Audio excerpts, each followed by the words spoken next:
আসসালামু আলাইকুম। যারা জেরিন রান্নাঘরের পেজে আপনাদেরকে স্বাগত। আজকে আপনাদের জন্য আমি একটা রান্না নিয়ে আসলাম। এই মাছটাকে কি মাছ বলে আমি জানি না, বিভিন্ন এলাকায় বিভিন্ন নামে ডাকে। তো সিরাজগঞ্জের ভাষায় গ্লাস কাপ বলে।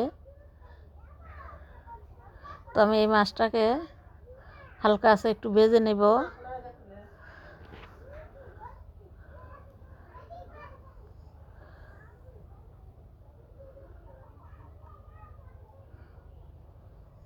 মাছটাকে আমি তাওয়াতে সুন্দর করে সাজিয়ে দিচ্ছি, মানে যাতে সবগুলো মাছই একই তাওয়াতে ধরে।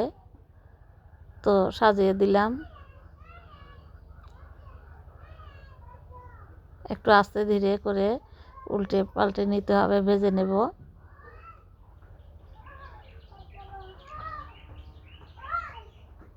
তো মাছগুলো এখন উল্টে দিব।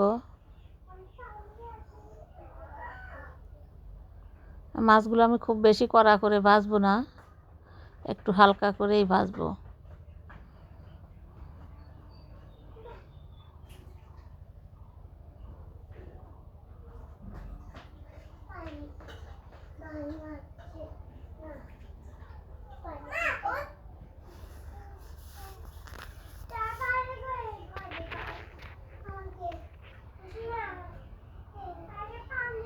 তখন মাছ ভাজা প্রায় শেষ, এখন তুলে নিব। আমার চুলার জালটাও খুব জোরে হাই পাওয়ার হয়ে গেছে, তাড়াতাড়ি করে তুলে নিব।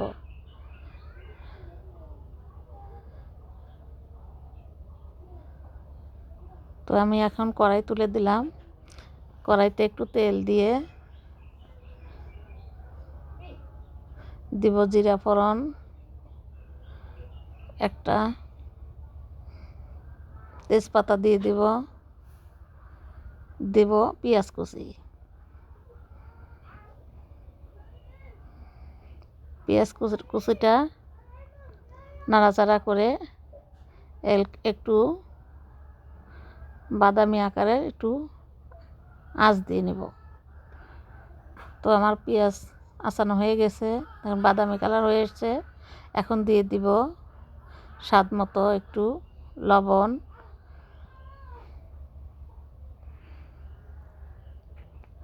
আর দিয়ে দিব হলুদ গুঁড়ো, ধনিয়া গুঁড়ো আর লাল মরিচের গুঁড়ো দিয়ে একটু পানি দিয়ে কষিয়ে নিব।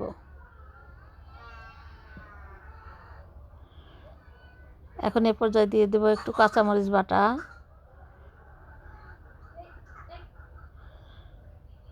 আদা রসুন বাটা, দিব জিরা বাটা, দিয়ে মশলাটা সুন্দর করে কষিয়ে নিব। ঢাকনাতে ঢেকে কষিয়ে নিব। মশলাটা যত সুন্দর কষানো হবে তরকারিটা খেতেও তত ভালো হবে।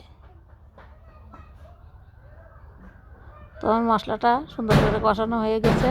এ পর্যায়ে দিয়ে দিব মাছ, ভাজা মাছগুলো একটু দিয়ে কষিয়ে নেব।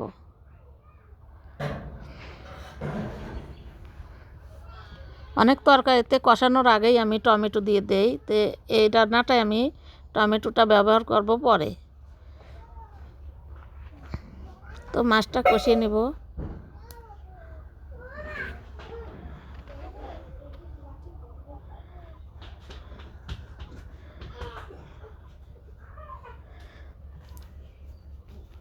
তো আমার মাছটা সুন্দর কষানো হয়ে গেছে, কালারটা কত সুন্দর আসছে। এ পর্যায়ে আমি টমেটোটা দিয়ে দেব, একটু ধনিয়া পাতাও দিব।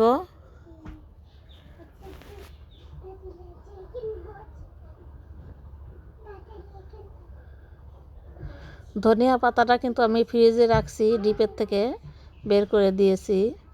আমি সারা বছর ডিপে ধনিয়া পাতারে সংরক্ষণ করে খাই।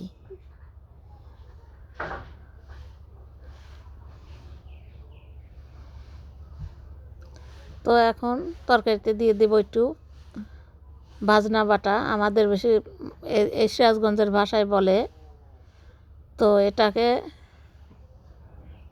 মানে বেরেস্তা বাটা বলে অনেক জায়গা। দিয়ে দিলাম নামানোর আগে, তরকারি নামানোর আগে এটা দিলে অন্যরকম একটা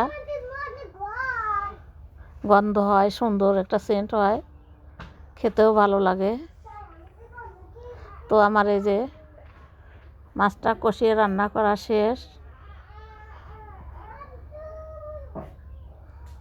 তো আপনারা সবাই ভালো থাকবেন, সুস্থ থাকবেন। ভালো লাগলে লাইক দিয়ে কমেন্ট করে আমার পাশে থাকবেন। এই তো আমার হয়ে গেল রান্নাটা। আল্লাহ হাফেজ।